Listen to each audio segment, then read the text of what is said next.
Board का exam से पहले एक सबसे बड़ा जो डर होता है बच्चों को, वो होता है हाफ ईयरली का, कि सर स्कूल के अंदर हमारे एग्जाम्स होने वाले हैं या हो रहे हैं, तो कैसे हम लोग सबसे बेस्ट परफॉर्म करें, क्या स्ट्रेटजी होनी चाहिए। और सबसे बड़ी बात कि यार जब आपके साथ अड्डा 24/7 है तो फिर तो आपको डरने की बात ही नहीं है। तो किस तरीके से फुल प्रूफ आप लोगों का प्लान होगा, उन सारी चीजों को मैं इस वीडियो के अंदर आप सभी को समझाने वाला हूं। तो मैं गजेंद्र शर्मा एक बार फिर से आप सभी का स्वागत करता हूं CUET अड्डा 24/7 के ऊपर। अब ये कैसे पूरा प्लान होने वाला है, कैसे आप लोग इसको एग्जीक्यूट करोगे, वो सारी चीजें मैं आपको बताने वाला हूं। साथ ही साथ सबसे बड़ी बात कि सक्सेस बराबर क्या होता है, स्मार्ट वर्क इनटू कंसिस्टेंसी। यानी कि आपको वो नहीं करना है कि सर बस लगे हुए वैसे काम नहीं चलेगा। अब काम चलेगा आप लोगों को स्मार्ट वर्क करके। आप लोग जानते हो कि कहीं ना कहीं आप लोगों के लिए साइंस अड्डा 24/7 की बात करें, ह्यूमैनिटीज अड्डा 24/7 हुआ या कॉमर्स अड्डा 24/7 की बात करें, तो यहां पे इंडिया की सबसे बेस्ट फैकल्टी है। तो जो काम आप लोग घर पे बैठ के कर रहे हो कि सर हम लोग बस बुके पढ़े जा रहे, नहीं। जब आपके लिए टीचर उन सारी चीजों को आइडेंटिफाई करके आपको प्रोवाइड करा रहा है, तो वो आप लोगों के लिए स्मार्ट वर्क है। उसको पूरा ग्रैब करो और कंसिस्टेंसी रखते हुए चीजों को करो। यानी कि सक्सेस तभी मिलेगी जब आप लोग स्मार्ट वर्क करेंगे, साथ ही साथ कंसिस्टेंसी रखते हुए आगे बढ़ेंगे। सबसे बड़ी बात यहां पे आप लोगों के लिए जो 10 दिन का कंप्लीट रोड मैप होना चाहिए ना, वो इस तरीके से होना चाहिए कि पहले 2 दिन आप लोगों को क्विक NCERT और कोर रिवीजन करना है, हाईलाइट करना है इंपॉर्टेंट टॉपिक्स को, क्योंकि आप सभी जानते हो कि हाफ के आसपास आप लोगों का सिलेबस आने वाला है। तो आप लोगों को NCERT रीड करनी है, क्विक रिवीजन करना है, साथ ही साथ इंपॉर्टेंट पॉइंट्स को वहां पे क्या कर लेना है, हाईलाइट कर लेना है। दूसरा इंपॉर्टेंट चीज, दूसरा क्या है, आपको तीसरे और से लेके छठे दिन तक PYQs को सॉल्व करना है, साथ ही साथ सैंपल पेपर्स को सॉल्व करना है, जिससे आप लोगों को बेनिफिट होगा। एक तरीके से आप लोग जानते हो कि यार हाफ ईयरली के अंदर भी आप सभी का हाफ सिलेबस आ रहा है, लेकिन पैटर्न सिमिलर होता है जिस तरीके से आप लोगों का बोर्ड के एग्जाम्स के अंदर होता है। तो कहीं ना कहीं जरूरी है कि आप लोग यहां पे अच्छे से परफॉर्म करें।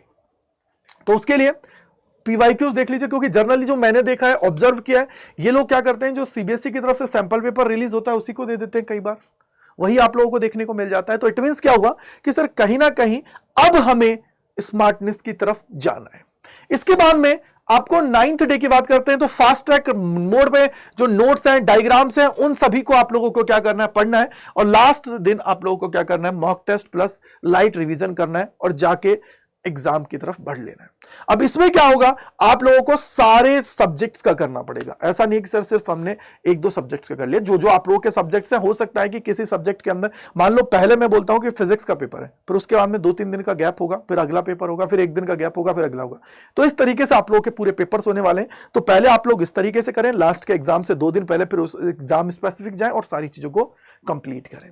आगे अगर मैं यहां पे बात करता हूं, तो देखो साइंस की अगर मैं बात करूं, PCM और बायो की, तो यहां पे फॉर्मूलाज, डेरिवेशन, न्यूमेरिकल्स और डायग्राम्स, ये आप लोगों के लिए इंपॉर्टेंट है। तो स्मार्ट स्टडी यही कहती है कि यार आप लोगों को स्ट्रेटेजी बना के चलना है कि यार यहां पे आपको हर एक पोर्शन को कवर करना है। देखो फिजिक्स की मैं बात करूंगा, मैथ्स की बात करूंगा, कहीं ना कहीं न्यूमेरिकल्स का वेटेज ज्यादा होता है। वहीं अगर आप लोग केमिस्ट्री और बायो की बात करोगे तो वहां पे थ्योरेटिकल पोर्शन ज्यादा होता है, न्यूमेरिकल्स आते हैं कुछ कुछ, लेकिन थ्योरेटिकल पोर्शन ज्यादा है। थिंकिंग आप लोगों की लगेगी तो आप लोग वहां से कवर कर पाओगे, तो इसलिए मैंने आपको ये बता दिया। कॉमर्स की बात करूं तो अकाउंट्स हुआ plus case study plus eco जो ग्राफ है आप लोगों का, वो आप लोगों को कंप्लीट करना है। ह्यूमैनिटीज की बात करूं तो बेसिकली थिंकर हुआ, इंपॉर्टेंट डेट्स हुआ, इवेंट्स हुआ और NCERT लाइन लर्निंग आप सभी को करनी है। तो ये अगर आप लोग कंप्लीट करते हो तो आपका काम आसान हो जाएगा। एक टिप आपको मैं देना चाहूंगा कि ऑलवेज जब आप लोग कोई भी चीज रिवाइज कर रहे हो ना, तो एग्जांपल्स के साथ रिवाइज करो। क्यों? और की पॉइंट्स के साथ। जब आप लोग पेपर लिखते हो ना, पेपर का प्रेजेंटेशन इंपॉर्टेंट होता है।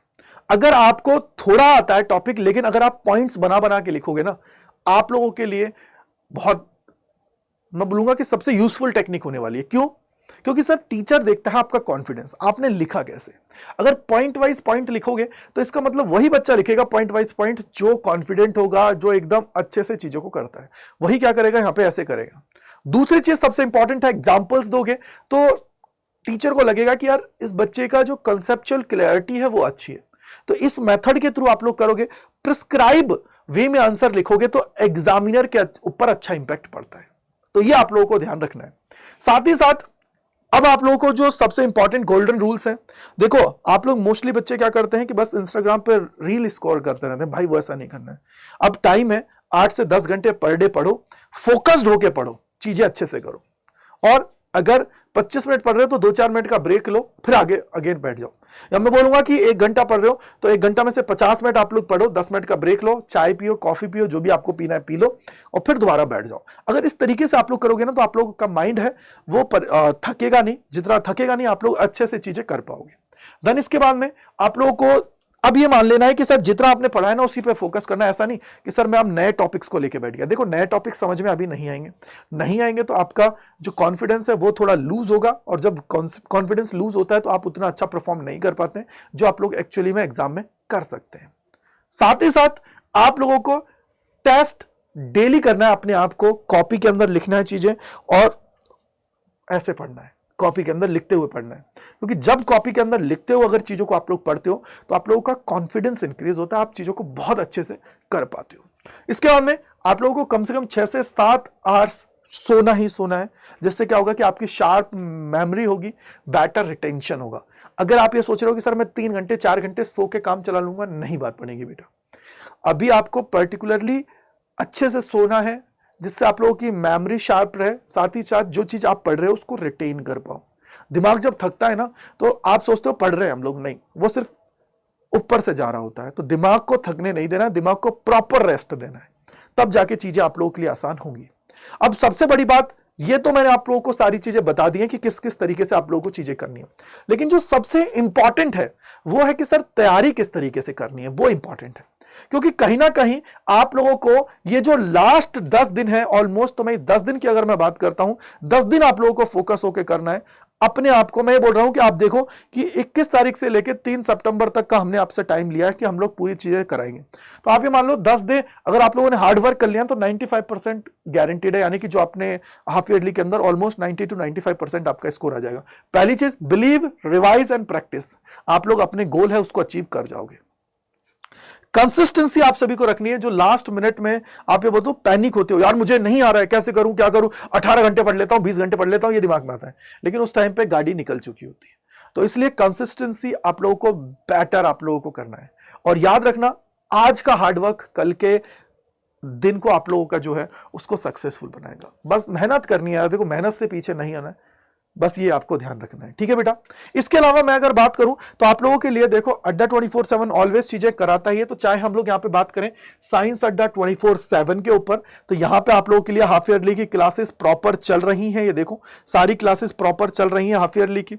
इसके अलावा मैं बात करूं ह्यूमैनिटीज अड्डा 24/7, इसके ऊपर आप लोगों की हाफ ईयरली की क्लासेस प्रॉपर चल रही हैं, आप लोग यहां से ले सकते हैं। कॉमर्स अड्डा 24/7 की बात करेंगे तो यहां पे भी आप सभी की क्लासेस है प्रॉपर चल रही हैं। तो भैया आप लोग क्लासेस प्रॉपर ले लीजिए। देखो कहीं ना कहीं चीजें आप लोगों के लिए आसान होंगी अगर अभी से आप लोग करेंगे।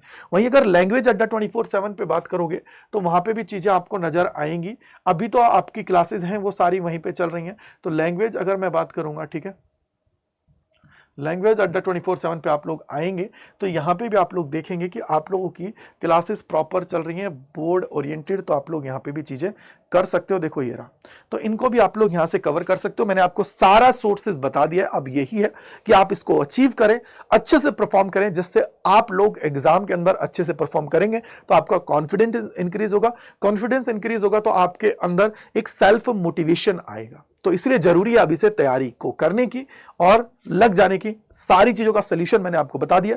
क्लासेस प्रॉपर लीजिए, सारी चीजें आप लोग आसानी से कर पाएंगे। तो इसी के साथ मैं अपनी वाणी को विराम दूंगा। कमेंट सेक्शन के अंदर बताइएगा कितने एक्साइटेड हैं आप सभी, क्योंकि अब बोर्ड का एग्जाम से पहले प्री बोर्ड और उससे पहले हाफ ईयरली जो एग्जाम है इनको हम लोग अच्छे से करेंगे और ये जो सीढ़ियां हैं इनको अच्छे से चढ़ते हुए आगे बढ़ेंगे। ठीक है, so thank you, bye bye to all, God bless you, जय हिंद, जय भारत। मिलते हैं इस प्रकार की और वीडियोस के अंदर। Bye bye to all.